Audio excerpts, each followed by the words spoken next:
another episode of It's Our Time. I'm your host, Edidiong Obot, and with me I have the special guest, Jane Udoewa. Thank you for joining us today. Thank you for having me. It was an honor. Yay! So tell us about yourself, Jane. What schools you go to, what degree you have, what profession are you in? Okay, so I'm Jane. I graduated from Baylor University. Okay, so was that Bears, right? Bears. Okay. Go Bears. Sick 'em Bears. Okay. With a degree in computer science. And then I started working for about 2 years, and I was like, hey, this is cool, because computer science was mostly about programming. Okay. So once I got into the workforce, I was like, there's more than programming. So I went back to school at U of H and got my master's in information systems. Oh, cool. I don't claim them. I'm a bear. I'm a bear. She's a bear for life, you guys. So I currently work at Memorial Hermann in the IT department. And what I do is I'm a senior applications analyst, and I support and maintain various systems. So in the outpatient setting, I work with their electronic medical record system. And then on the inpatient setting, I work on various applications. Like there are cameras you'll see in the room that watch patients to make sure they don't fall. I work with the life flight system, you know, the helicopters that'll come in and pick people up. So various applications I help support and maintain. Wow, that's definitely different. I didn't even know that they had all those different things. It's a lot. How did you know, like, I want to go back to school for more than what I have with computer science? How did you know, like, okay, there's some more to this? Well, because computer science was only programming, the back end, writing the code. But once you get into the workforce, there's so more to that. Right. The whole development of this, what they call the software development life cycle, where you see a project from its idea go all the way to an actual application, networking, interfaces. There's so much more, and I didn't realize that until I actually started working. So that's why I was like, let me go back and learn more. So that's why I did information systems instead of focusing on computer science. So I know that for young professionals, a lot of times you don't know about those different avenues until you're actually in the work field. But now that we have that information privy to us, what are some ways that college students now can try to find out more about industry? Do they still need to go back to school and just kind of like figure out with their counselors, or do they have to wait until the workforce like we did? Or what is something that they can do to kind of figure out more? Definitely internships. While you're in college on your break, you can do internships to learn more about different aspects of IT. Google actually just launched a program for IT professionals where you can take some courses and learn. So there's so much to learn, but starting with the computer science degree is great. It's a great foundation. It's a great way to get your foot in the door and keep going. Even certifications are great. People, if you want to start in tech support, I've seen people start in tech support and work their way all the way up. So that's another avenue on how to get in and how to navigate and learn more about it. Okay. I feel like I'm going to see you talking one day at Afrotech or something like that. I would love to. I would absolutely love it, yes. Cool, okay. So outside of computer science, and shout out to everybody who's a STEM major or STEAM major, including the arts, what else do you do outside of your 9 to 5? So I guess outside of my 9 to 5, I'm a completely different person because I don't do too much of my technical. I'm more community oriented. Okay. So I'm involved in a lot of community organizations. It's one of my passions, like getting involved in the community and giving back. I'll talk about the West African Film Festival. That's something that's coming up. We had a kickoff last week on Monday. Okay. Yes. Yeah. And so every February we show a series of films that tell more about Africa. So West Africa is basically, I'd say, the giant of Africa, the industry, the West African side. So we try to tell stories, untold stories. So what I guess drew me to this organization was last year when I went and I viewed a film on Liberia. And they talked about how Firestone got started. Yeah, they actually went to Liberia. started getting their rubber, made these people sign contracts, basically giving all their rights away, and Firestone was the started. So we try and tell stories that need to be told. Right. So we have an upcoming screening on this Thursday at the University of Houston Clear Lake, and we'll be talking about sex trafficking. I know we hear a lot about prostitution here in the United States, but it's also a big deal in Africa. Okay. And then we have a closing reception coming up on Saturday at the Ismaili Center at 3 p.m. Okay. Yes. Okay. And you know what film will be showing there? Do you know? So there we're going to show a film called Afia Attack. Okay. So most of you have heard about the Nigerian Civil War, also known as the Biafra War. Okay. So that was when Nigeria and Biafra were fighting. Right. But in this film, we learn about the women. Okay. So it's the untold story of what the women were actually going through during the war. There was a time when they cut off their food supply. Right. So how did they feed their kids? All the different struggles that they went through. That's what that film talks about. Wow, that sounds pretty interesting. I know in the Nigerian community, talking about the Civil War is very hard, especially for those who fought in the war or got a chance to even see it up close. There's still a lot of that pain and remnants of pain, so it's kind of hard to talk about. So to hear from the women's side, you rarely hear about that. So I'm kind of excited to see the film. I'm gonna go. Make sure you guys go Saturday at the Ismaili Center at 3 p.m. That's the closing reception, right? Yes, that's the closeout. Okay, so outside of the West African Film Festival, what else does Miss Jane Udoewa do for the community? Well, I'll even back up and talk about the West African Film Festival. It's actually hosted by Emmanuel Way. Oh, yay. So they're the sponsor and the brains behind the West African Film Festival. So that's a nonprofit organization, and I was one of the founding members of that. So we help look at grassroots. Okay. Like how to give back to the community. We want to take things that are in Nigeria. For example, we work with youth in sports. Okay. We find that a lot of these kids are naturally talented. There was just no one to mold those talents. You can take someone from Africa, bring them here, and they'll be a soccer star because they just pick up on things that quickly. So we focus on giving back, grassroots, helping them. Aside from that, I do the Nigeria Cultural Parade. Oh, yes. Tell us about that. So last year was the very first year for the Nigerian Cultural Parade. Okay. And an organization that I founded called Culturally Naija, we partnered with We Lead, and together we put that parade on. Wow. So yeah, it was. And it was here in Houston. Yes, here in Houston, downtown, and it'll take place again on September the 28th. Okay. At 9 a.m. downtown once again, and it'll be around the Toyota Center. Okay, so y'all, this is like the first ever Nigerian independence kind of celebration parade in Houston. Now they've had it around the nation where they have different things, but we haven't had one here in Houston. So Jane is telling us that she is one of the founding members of that, correct? Yeah, it was high time Houston had this parade. Other cities have it, but Houston has the largest population of Nigerians. Wow. Well, so in the U.S., Nigeria is the highest population of immigrants. Okay. Of course, Nigeria is the capital, the giant of Africa, as they say. But yeah, it was just time. We have the highest number of immigrants, so we wanted a way to give back. Houston is very diverse, so we wanted to show the culture in honor of Independence Day.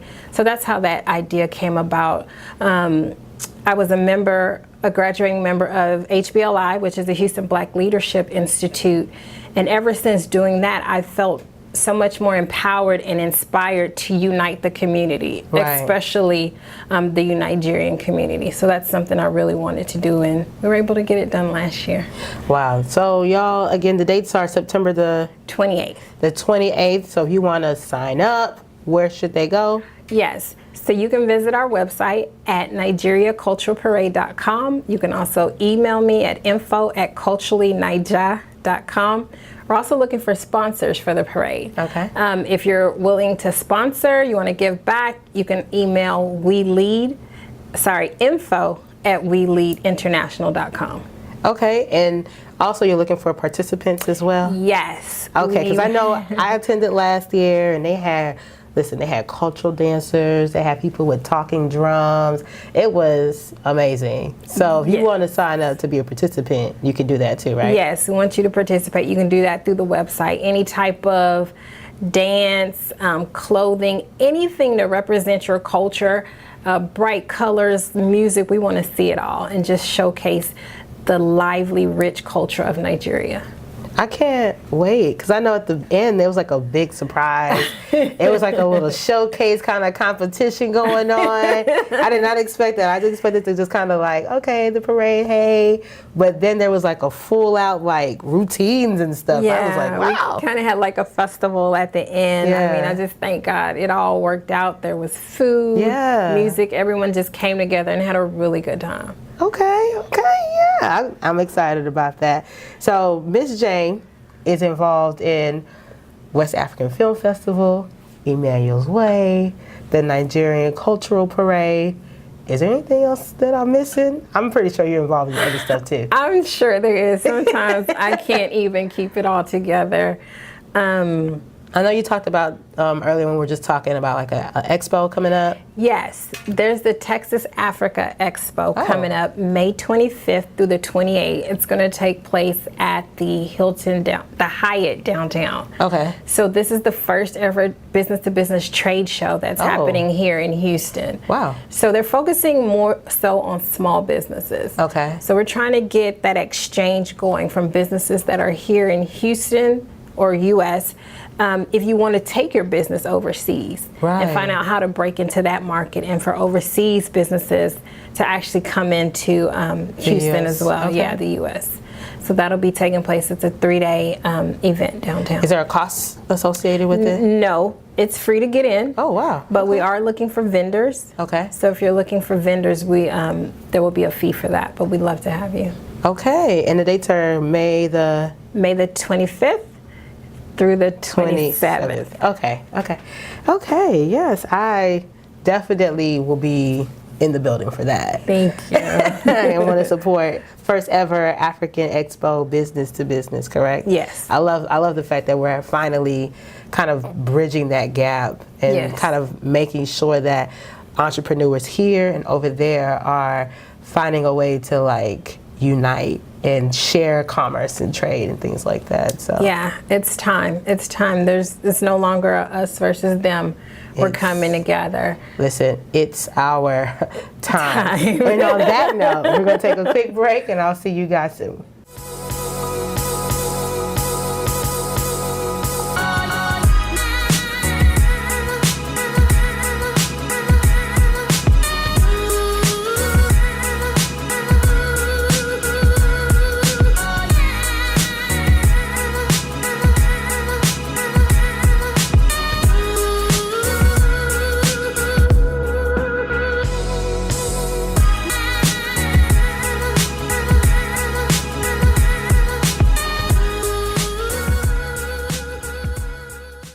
And we're back with It's Our Time. Again, my name is Edidiong Obot. I'm your host. Make sure you follow us on Facebook and Instagram at It's Our Time Talk Show. Again, I'm with a special guest, Jane Udoewa, who is very much heavily involved in the community and also a computer scientist / information systems application manager.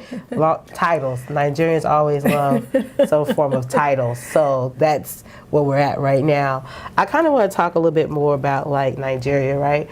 So Jane, you're a first gen in terms of like first generation born in America. How was that growing up in terms of, you know, having to learn two different cultures at the same time? That's correct. My parents are from Akwa Ibom in Nigeria, and when they first migrated, they came over to New York. Oh, okay. So the plan was always just to go to school and go back. Right. But they ended up staying. They got word that things are cheaper in Texas, so they moved down for warmer climates, and they settled here in Houston. So growing up was actually hard. Okay. Being African. You were called all kinds of names. I can remember someone saying you're African, and everyone would be like, no, I'm not African, my parents are African, I'm American. You don't claim it. You tried to hide it as Right. much as you could. But your last name couldn't hide it. You could never hide it, but I growing up, I used to love when we would come together as Right. kids in Yeah. the community. We would all get together, you know, sing, dance, learn the culture.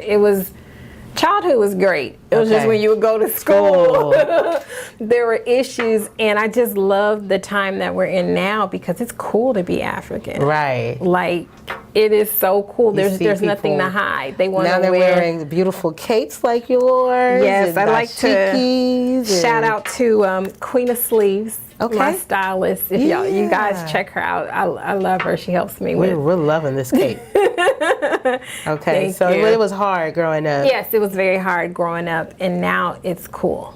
It's And cool. It's cool to be African. And listen, she's being African, okay? Because she's involved in the Nigerian community. I love my community. If anybody who meets me, they will know that that's one of the first things I talk about. Nigeria, Africa, giving back, culture.